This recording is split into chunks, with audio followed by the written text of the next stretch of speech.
വെള്ളാപ്പള്ളി നടേശൻ നടത്തിയത് മതവിദ്വേഷ പ്രസ്താവനയാണെന്ന് SNDP സംരക്ഷണ സമിതി. വെള്ളാപ്പള്ളി വർഗീയ വിഷം തുപ്പുകയാണ്. വെള്ളാപ്പള്ളിയുടെ വീട്ടിൽ വരി നിൽക്കുന്ന രാഷ്ട്രീയക്കാരെ തെരഞ്ഞെടുപ്പിൽ തോൽപ്പിക്കും.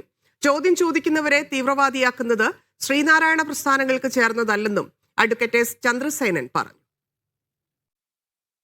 ശ്രീനാരായണ ട്രസ്റ്റിന്റെയും SNDP യോഗത്തിന്റെ സ്ഥലം സ്വന്തക്കാർക്കും മറ്റുള്ളവർക്കും ബിനാമിയിൽ തീരെഴുതി കൊടുത്തിട്ട് ഈ പ്രസ്ഥാനത്തിന് കിട്ടേണ്ട എല്ലാ അവകാശങ്ങളെയും നിഷേധിച്ചിട്ട് അയാൾ ഈ സമുദായത്തിൽ നിന്നും കൊള്ളയടിച്ച കോഴപ്പണത്തിന് വേണ്ടി വരി നിൽക്കുന്ന രാഷ്ട്രീയക്കാർ, വെള്ളാപ്പള്ളിയുടെ വീട്ടിൽ വരി നിൽക്കുന്ന രാഷ്ട്രീയക്കാരെ അടുത്ത തെരഞ്ഞെടുപ്പിൽ ഞങ്ങൾ പരാജയപ്പെടുത്തുവാനുള്ള എല്ലാ തന്ത്രങ്ങളും ഞങ്ങൾ ആവിഷ്കരിക്കും.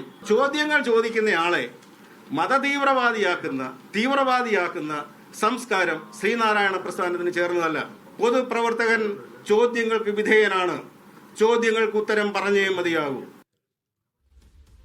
ജോസി ബാബു ചേർന്നു. ജോസി, വെള്ളാപ്പള്ളിയുടെ വിദ്വേഷ പ്രസ്താവനയിൽ SNDP സംരക്ഷണ സമിതിയുടെ നിലപാട് എന്താണ്? തെരഞ്ഞെടുപ്പിൽ അതെങ്ങനെ സമീപിക്കും തെരഞ്ഞെടുപ്പിനെ എന്നാണ് അവർ വ്യക്തമാക്കുന്നത്?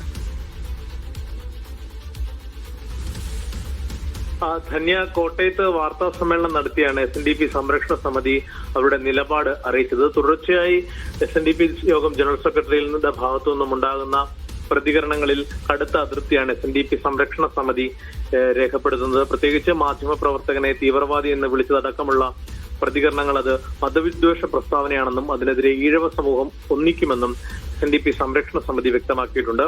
വിദ്യാഭ്യാസ സ്ഥാപനത്തിന് എത്ര അപേക്ഷ നൽകിയെന്ന ചോദ്യമാണ് വെള്ളാപ്പള്ളിയെ ചൊടിപ്പിച്ചതെന്നും എത്ര അപേക്ഷ നൽകിയെന്നുള്ള കാര്യം ശ്രീനാരായണ സമൂഹത്തോട് വെള്ളാപ്പള്ളി വ്യക്തമാക്കണമെന്നും സംഘടന ആവശ്യപ്പെടുന്നു. ഇങ്ങനെ വെള്ളാപ്പള്ളി തുടർച്ചയായി വർഗീയ വിഷം തുപ്പുകയാണ്. അദ്ദേഹത്തിന്റെ വീട്ടിൽ രാഷ്ട്രീയക്കാർ മാറി മാറി കാവൽ നിൽക്കുന്നു. കൂടാതെ മാറി മാറി വരുന്ന സർക്കാരുകൾ അദ്ദേഹത്തെ പിന്തുണയ്ക്കുന്നു എന്നുള്ള അടക്കമുള്ള കാര്യങ്ങൾ വലിയ വിമർശനമായി ഉയർത്തിക്കൊണ്ടുവരുവാനും SNDP സംരക്ഷണ സമിതി ശ്രമിക്കുന്നുണ്ട്. ചോദ്യം ചോദിക്കുന്നവരെ തീവ്രവാദിയാക്കുന്ന സമീപനം ശ്രീനാരായണ പ്രസ്ഥാനങ്ങൾക്ക് ചേർന്നതല്ല എന്നും SNDP സംരക്ഷണ സമിതി പറയുന്നുണ്ട്. എന്തായാലും വലിയ വിഭാഗം പിന്തുണയുള്ള സംഘടനയാണ് SNDP സംരക്ഷണ സമിതി. വെള്ളാപ്പള്ളി നടേശനെതിരെ ബദലായി ഈ സംഘടന സംസ്ഥാനത്തുടനീളം പ്രവർത്തിക്കുന്നുണ്ട്. അതുകൊണ്ട് തന്നെ അവരും ഒരു രാഷ്ട്രീയ നിലപാട് തങ്ങൾ സ്വീകരിക്കും. വെള്ളാപ്പള്ളി നടേശനെ പിന്തുണയ്ക്കുന്നവരോടൊപ്പം ആയിരിക്കില്ല തങ്ങളുടെ നിലപാട് എന്ന് ആവർത്തിച്ച് വ്യക്തമാക്കിയാണ് SNDP സംരക്ഷണ സമിതി.